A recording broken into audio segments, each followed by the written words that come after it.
pessoal pode se acomodar um pouquinho mais aqui à direita.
Para tanto, nós convidamos e temos a enorme satisfação de conversar com o professor Luiz Augusto Fischer.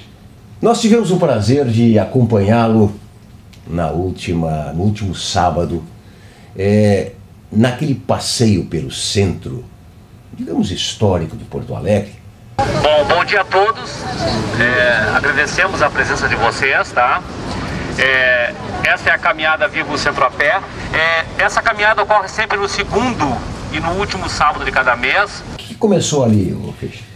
Esses programas todos de caminhada, eles começam ali porque uma das pontas da iniciativa desse projeto tem a ver com aqueles antiquários ali. E chama Caminho dos Antiquários hoje em dia, né? No fim de semana, para quem não sabe, até uma boa pedida, eles fecham aquela quadrazinha para o trânsito de carros e então o pessoal expõe na rua, é muito agradável, né? O que me chamou a atenção é o grande número de pessoas interessadas, né? E a minha questão, a minha inserção nesse projeto tem a ver com a história da literatura, né? Com os livros e tal. Uma mistura de escritor querendo denunciar a vida dos miseráveis, mas com linguagem parnasiana.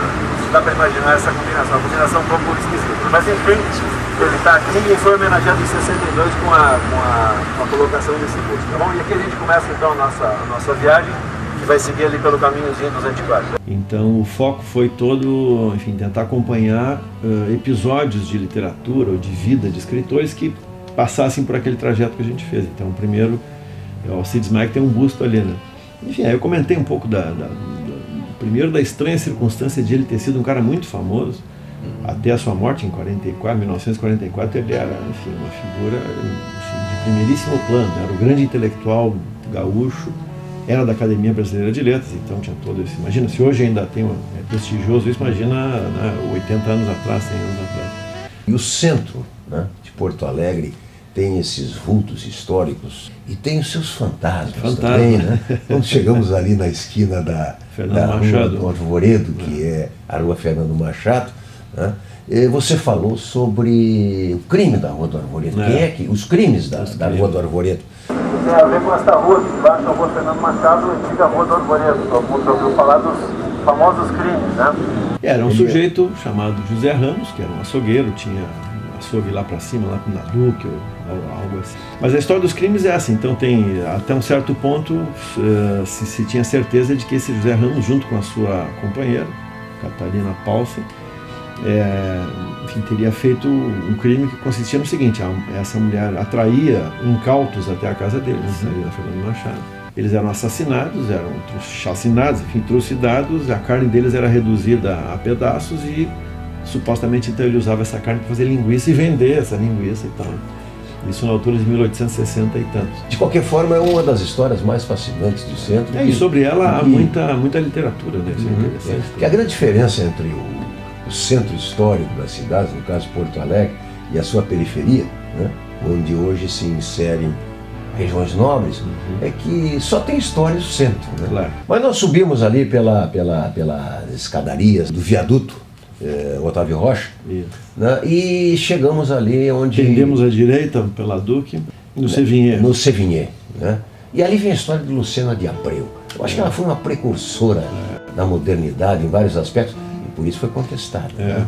Foi uma figura importantíssima, né? Era uma das mulheres que participava daquela famosa Sociedade Partenon Literário, que era uma agremiação de candidatos a escritora aqui da província. Imagina, Porto Alegre tinha, sei lá, 20 e poucos mil habitantes. Para usar um lugar comum, a mulher à frente do seu tempo. E era mesmo. Isso é uma sociedade, estamos falando de 1868, foi a criação dessa sociedade. É um negócio bastante prematuro, ainda mais levando em conta que Porto Alegre era uma cidade muito pequena. Né? Mas a caminhada prosseguiu na direção ali daquela escadaria, né? A 24 de maio. Que atravessa 24 de maio, né? Que também esconde ali a sua história. Inclusive morou ali o Guilhermino César. Nos fale um pouquinho sobre ele. Que morou, eu tenho a impressão que foi construída pelo próprio dono, que morou muitos anos aqui, que foi o Guilhermino César. Foi um importante professor de literatura, foi o fundador da cadeira de literatura brasileira do Instituto de Letras da URGS, foi crítico literário, poeta, romancista e tal. E, enfim, era um cara que ele é mineiro, de Eugenópolis, participou nos anos 20 de algumas experiências de vanguarda, lá em Minas mesmo, a revista Cataguases, a revista Verde, e acabou vindo para Porto Alegre em 43 ou algo assim, por uma circunstância um pouco fortuita. Ele era casado com uma senhora cuja irmã era a esposa do interventor do Estado, naquele momento, Ernesto Dornelles. Depois nós fomos ali para a praça, na frente da Confeitaria Rocco. Aquela praça chama Conde de Porto Alegre. Conde de Porto Alegre. Aquela praça interessante. Essa praça, a antiga Praça do Portão. Essa praça aí está um pouco preservada, né? Um pouco preservada, em geral, infelizmente. Há um trabalho todo de recuperação, mas a preservação dessa praça é interessante, não sei se pela localização. E a Confeitaria Rocco foi restaurada, mas ela não está reaproveitada, talvez como a gente gostaria. Ela pode ser observada ainda em toda a sua imponência, né? Na sua fachada. E quem não conhece uma história dos pais ou dos avós, dependendo da idade, que se passaram ali na Confeitaria Rocco, que eu imagino que fosse um centro social importante, especialmente na década de 40. E né, por aí um centro cultural também, quer dizer, as pessoas se encontravam lá, figuras importantes. Chegamos na frente da velha Santa Casa, né? E lembramos também da Roda dos Expostos. Nos fale um pouquinho sobre isso aí. Isso era um mecanismo. A Lucena de Abreu tem relação com isso aí também. Isso era um mecanismo que havia em várias santas casas, né, no Brasil todo e tal, imagino que fora daqui também, que na prática era o seguinte, era como se fosse, imagina um tonel, entendeu? Com uma janela aberta de um dos lados, e esse tonel girava em torno de um eixo. Então ele ficava na parede, de tal maneira que a gente girando, podia colocar um objeto por fora, girava o tonel e alguém recolhia lá dentro. Por dentro. Bom, essa era a roda. E ali então eram colocadas as crianças indesejadas, por serem filhas de matrimônio, enfim, não formalizado, ou de, sei lá, de mães solteiras, ou qualquer coisa dessa ordem. Outro gancho ali foi o Corpo Santo, né? Maluco Beleza. Ele foi internado. Maluco Beleza. O Corpo Santo era, até uns 20 e tantos anos, 30 anos, era um cara relativamente normal. Foi delegado de polícia no interior, colaborava com jornais. Questões econômicas para a época, enfim, o cara tinha várias propriedades na cidade e tal, morava num sobrado na esquina da ladeira com a Rua da Praia. E dali nós fomos para onde, Fischer? Desceu a Praça 15, que era o ponto final Era a confluência dos bondes ali, de todas as direções. O chalé da Praça 15. Aquele chalé também é um outro marco da cidade, quer dizer, tem a praça como um todo, né? Era a Praça dos Bondes, era uma praça do século XIX, no final do século XIX, foi uma praça muito moderna, um jardinamento muito ousado, com um paisagista francês que estava por aí, um jardineiro francês, na verdade. Eu cheguei a ler lá um trechinho de um conto do Caio Fernando Abreu. Os restos da escassa dignidade do dia apodreciam entre o cheiro de pastéis, os encontrões e os ônibus da Praça 15. Inesperadamente ela chegou por trás e afundou os dedos no seu cabelo, coçando-lhe a cabeça como fazia antigamente.